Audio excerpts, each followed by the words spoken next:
I love a good final battle. After going through the game, fighting so many enemies and encountering many hardships, the feeling of getting near the end of the game with one final challenge left is one of the most awesome feelings ever. And with all the many ways to end the game with a bang, there are 10 particular final battles that stand out to me the most. So these are my top 10 favorite final boss battles of all time. These 10 final bosses all have some of the best features, best atmosphere, best music, best challenge, and overall feel like the best final task for the player skills I've faced.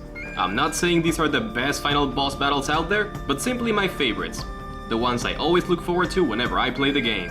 As always, one boss per franchise and only from games I've played. Alright, now that all that has been said, ladies and gentlemen, showtime!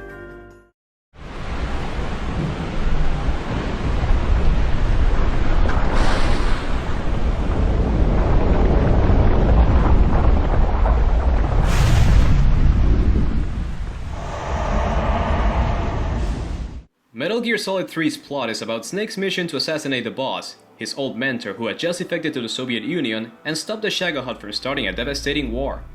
All throughout the game, Snake shows an increasing discomfort with the fact that he has to kill the most important woman in his life before she kills him. But now, once the Shagohod is destroyed, his final mission in the game remains. One final duel against his mentor. Snake faces against the boss in a field of white flowers. And if you know me well enough, you know that I love beautiful scenery in video games. And this battle has it plenty. You have the choice to fight the boss by shooting her from a distance, or engaging her in close quarter combat where she'll beat you to the ground unless you're faster than her, thus testing out everything she taught you about hand-to-hand combat. Another awesome thing about this battle is that it has no music. For half of the battle, all you listen to is the sounds of nature. But during the last 3 minutes of the battle, the Snake Eater theme kicks in, and the atmosphere changes from peaceful to courage-inducing as you finish her off while the triumphant music plays in the background.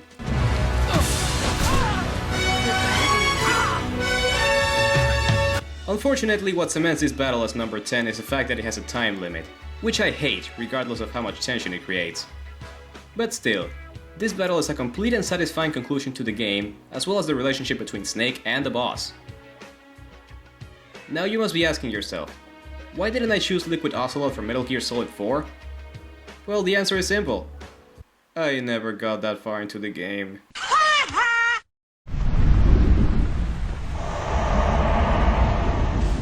What do you get when you take an otaku, an Irish guy with a trench coat, lightsabers, face-melting guitar riffs, a motel parking lot, and mix them all together? This.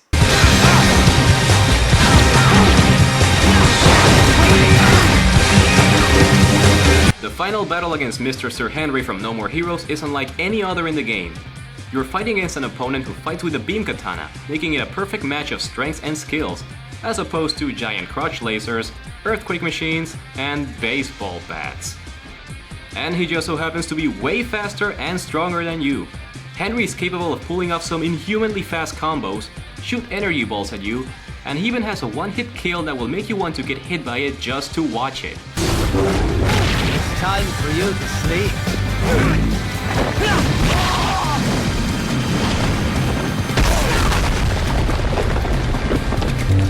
To win this battle, you must have great strength and even greater endurance.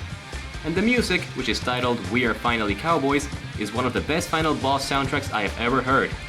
Seriously, this thing is worthy of being the next Guitar Hero. This is a battle that shows off the game's features like no other in the game. You thought badass sword fights only happen in samurai movies? Hell no! Ghetto lightsabers in parking lots, son! And this battle is only made better by the ending of the game. But that, my friends, is another story. Wait a sec. You want me to tie up all these loose ends? I don't think so. You're the protagonist. I'm just a cool, handsome foil who happens to be your twin brother.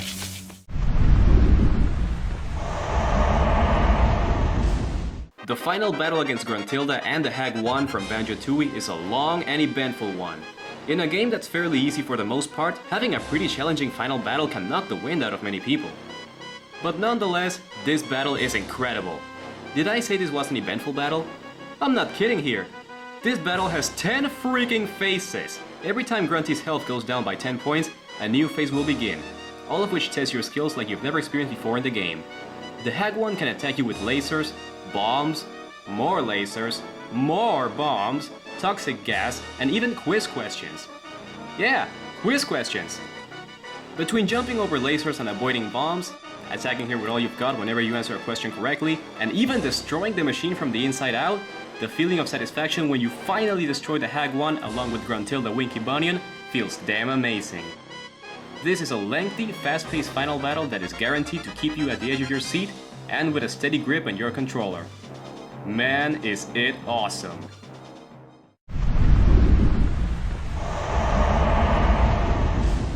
It's the ultimate evil that has been sleeping for 65 million years. It has been spreading its reign of terror across the land. You fought it once and nearly died in battle.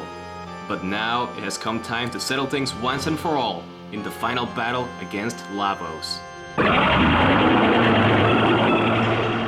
Chrono Trigger's final battle is pretty straightforward like most RPG boss battles. Attack it with all your best and balance your strategy between attacking, healing, and defending. But this battle really stands out to me for a few reasons. Before Lavos begins to fight with its normal powers, it tests you by imitating perfectly the abilities of previously fought bosses, ranging from the Dragon Tank to Magus and Black Tyranno to name a few. You must defeat all of the boss rush phase before he attacks with its real power. Now this is an example of a boss rush done perfectly.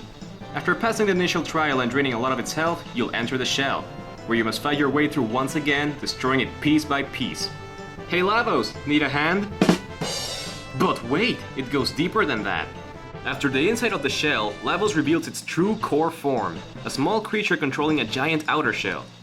And so you finally blow Lavos to Kingdom Come from the inside out, restoring the balance to the world. With a fantastic build-up, great concept, and perfect ultimate test for you and your party, the final battle against Lavos truly is amazing. You're literally fighting a boss within a boss within a boss. In other words...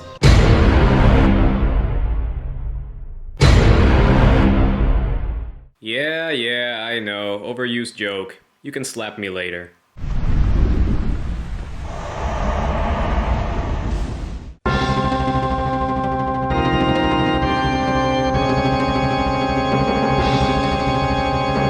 Oh yes, Kefka.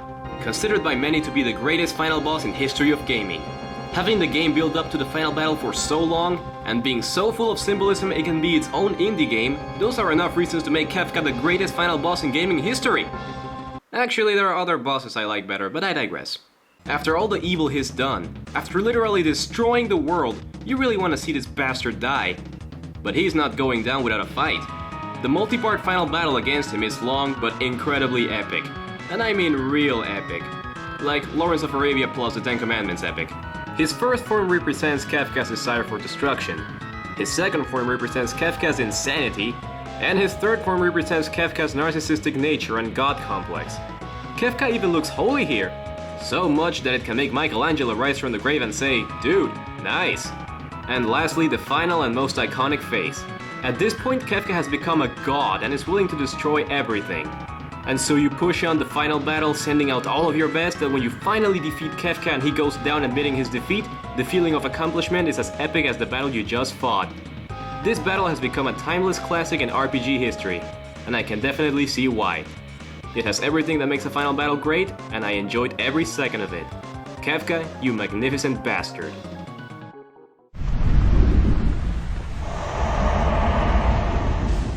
One thing I love in a final battle is the atmosphere, especially when it's one full of dread and despair.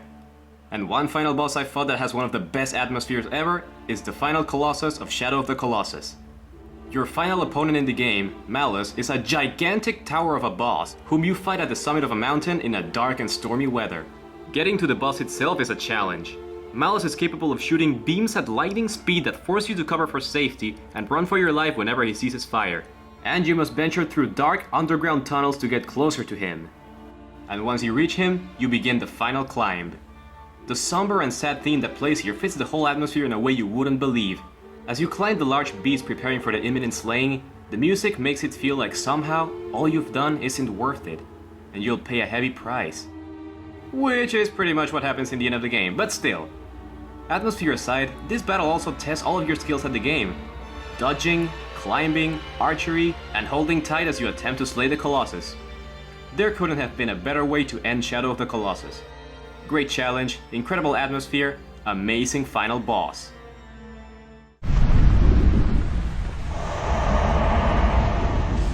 The multi-phase final battle against the Lord of Darkness known as Yami from Okami is a long one, but it is one of the most well-crafted battles I've ever seen. In the beginning of the battle, Yami takes away all your powers and the battle consists of you beating up Yami from your weakest form. Slowly but surely as he loses health, you regain your powers one by one and use all of your abilities to defeat Yami in many ways. As a boss, Yami has a great concept. A machine of massive destruction controlled by a small creature that just so happens to be a fish, tadpole, fetus thing. Yeah. But aside from that, this boss phases are all unique in different ways, all of which require the use of all the powers you've gained throughout the game. The first phase is a heavy ball that flies around destroying the ground you fight on. The second phase is a ball of fire that can morph into a snake and splits itself into platforms when you strike it down with brush techniques. The third phase is a slot machine that requires matching the right symbols to damage it, and the fourth phase is a tool-like walking machine that attacks with lightning whips. Near the end of the battle, Yami delivers a final strike to Amaterasu, leaving her near dead and reveals his final form, a hand. But when all seems lost, the people of Nippon prey upon Ami, giving her enough strength to overcome the darkness, and she uses full sun power to annihilate Yami in the epic and fast-paced final phase of the battle. But if you're a pretentious author and you want more than just exciting gameplay, Yami as a boss is full to the brim with symbolism. The fish tadpole fetus thing? It represents how even the smallest creatures can hold great corruptive evil inside. His first form represents humanity's desire to destroy. His second form represents humanity's desire to burn. His third form represents humanity's desire to gamble with life. His fourth form represents humanity's desire to build machines for evil. And his final form represents humanity's need to use hands to do bad things. Oh my. What? I don't see what's so wrong about... Oh, I get it now. Lengthy, fast-paced, symbolic, and flat-out epic. Those are more than enough reasons to rank Yami among my favorite boss battles of all time.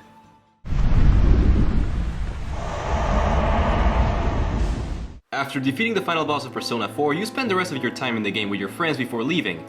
But as you spend the last days with your friends, you can't help but to feel something's not quite right. I don't know. Maybe it's because, as it turns out, the gas station attendant was behind it all! What will grasping the truth do for you? Why such greed? I guess it's the foolish nature of being mortal. Yeah, Adachi was merely a pawn of a bigger mastermind. And if that mastermind isn't stopped, the fog will never cease. And so you recruit your team for one last job. The battle against the real final boss of Persona 4, Izanami. With the fate of not only the town, but the whole world in your hands, you press on the fight against the toughest enemy in the game, requiring you to use nothing but your best personas for attack, heal, and defense. Eventually you'll reach a point where all of her health is gone, yet she'll still stand and attack you, until you remember words of wisdom from Igor and Margaret, and you unmask Izanami's true form. And this is where the real final battle begins. Izanami turns into Izanami no Okami, and not only does she look menacing, but she's twice as strong as before. As you push through this battle, you feel as if you truly are fighting for your lives. All the while, you listen to the lengthy final battle theme titled The Genesis. For most of the battle, the song is slow-paced and intimidating, as if to say you're facing against an enemy way beyond your league, and that there's no way to win. All you can do is go down fighting. And even when you think you're going to win, she'll start one-hit killing all of your party, including you. But when all seems lost, all the people you've established social links with will come to give you strength, and your persona Izanagi evolves into Izanagi no Okami, and you use the strongest attack in the game to finish her off in the most awesome cutscene in the game. But easily the best part about this battle is how the Genesis escalates from an intimidating somber piece to an absolutely triumphant and encouraging orchestration as you get closer to beating Izanami. You feel freaking invincible, that you are going to win now. All you've been through, all you've gained and lost, all the powers you've grown culminates here in an incredible climax. Few RPG final boss battles have this level of greatness.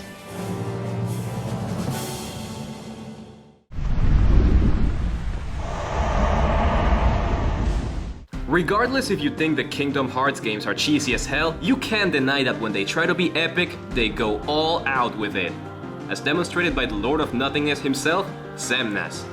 This lengthy multi-phase final battle is simply one of the most fast-paced and exciting boss battles I've ever faced.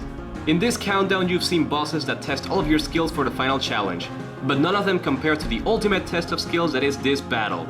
Between using your reaction commands to perfection by slicing buildings, to engaging in aerial combat with his nobody dragon ship thingamajigger, to hitting him with freaking buildings as you freefall back to him and wail at him while he's at the throne of his ship.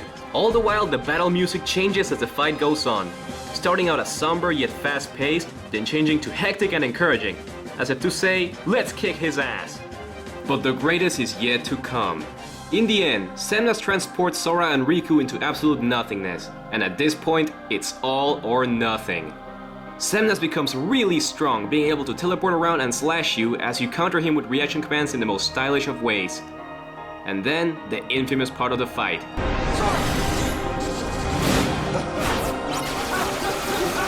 As you desperately deflect the seemingly endless rain of lasers, the music, which now has a slower and more somber pace than before, makes it feel like there's no way to win this. But you pull up all of your strengths and finish him off in an amazingly satisfying final blow. What else can I say? This battle is amazing! It's the perfect test for all of your skills. It's lengthy, flashy, and overall a complete and awesome final battle. So what final boss could possibly top that? No final boss, but final bosses.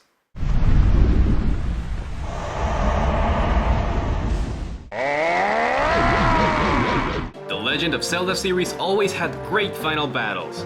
All of them have great build-ups too. The villain rises from the unknown and prejudices the life of the hero. The hero goes on an adventure to grow strong and courage to be able to defeat the villain, and all the game revolves around that. So when you make it to the final battle, all you've been through in the game pays off. It's time to prove you're stronger and seal the evil away once and for all. And to me, that's the greatest feeling. Question is, what is my favorite final battle of them all? The answer is a tie between the two final battles of my two favorite Zelda games.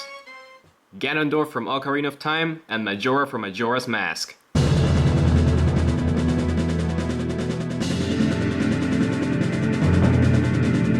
What's not to love about them? Both of them have great build-up, great atmosphere, great features, and overall, I feel they're the most climactic fights in the series. But let's start from the basic. Zelda games are notorious for building up the final battle from the beginning of the game, making you know this is your final opponent and he means business. Ocarina of Time has it especially great with the two cutscenes that happen before and shortly after you get the Master Sword and after you meet with Zelda again. Plus, the foreboding atmosphere of Ganon's castle makes the anticipation even better. Majora's Mask delivers its build-up with the final hours. As you race against time to the clock tower and you watch the moon open up before the four giants, you could just scream, "Let's finish this!" Now, onto the battles. The battle against Ganondorf in Ocarina of Time begins with the all-time classic Clash of Powers, as you deflect his attacks with your sword and strike him down with light arrows and sword slashing when he's down. But it isn't entirely a cakewalk as Ganondorf starts destroying the battleground, leaving you with less and less room to move, and he begins to counter your attacks better. But just when you think you've won, he'll bring the castle down, leaving you and Zelda to escape the collapsing fortress before time runs out. And in the ruins of the castle begins the final showdown with the monstrous Ganon, aka Scary Piggy. In the final and amazingly atmospheric phase of the battle, after losing your Master Sword, you must shoot Ganon in the face with light arrows and strike his really flaily and kinda nasty looking tail. And when you've weakened him enough, make a run for the Master Sword and slash the remaining life out of him, like it was meant to be. Finished? Not yet! In one final push, Zelda will use all of her strength to hold down Ganon for you to deliver the final blow. In Majora's Mask, you fight the final battle in the moon, which looks hauntingly peaceful. After you encounter a child with Majora's Mask who asks you to play the bad guy, this is symbolic by the way, the three-phase final battle begins. First you fight against Majora's Mask. The mask is capable of flying around trying to ram you in and even summon the remains of the bosses you've defeated to aid it in battle. The only way to damage the mask is by attacking the tentacles on its back or redirecting a laser with the mirror shield. In the second phase,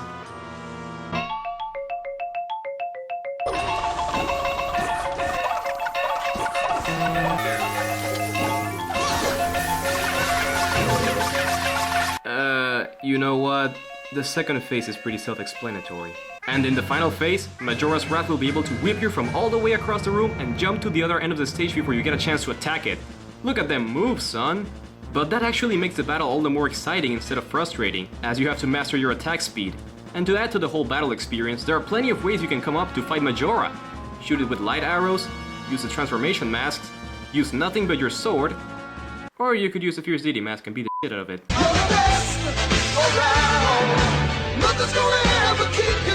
One more thing that seals these two battles as the number one is more of a personal reason. Warning, incoming nostalgia. Ocarina of Time and Majora's Mask, being the first two video games I fully beat from beginning to end, at a time I was really starting to get into video games, getting to the final battle made me feel like a hero. Even if it wasn't reality, the fact that I made it so far in the adventure and fought the ultimate enemy, in a way, it felt like a coming-of-age story. And in the end, isn't that the reason why people love final boss battles so much? To become a hero in an adventure that will be impossible to experience in the real world? Everyone has a favorite final battle that made them feel invincible when they were young. And these two battles are the ones that did that for me.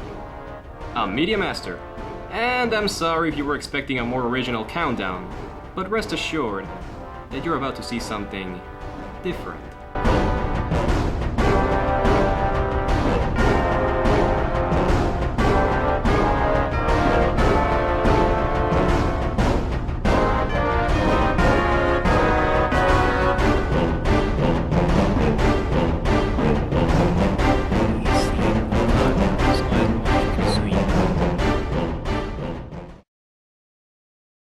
You could just scream, "Let's fish the..."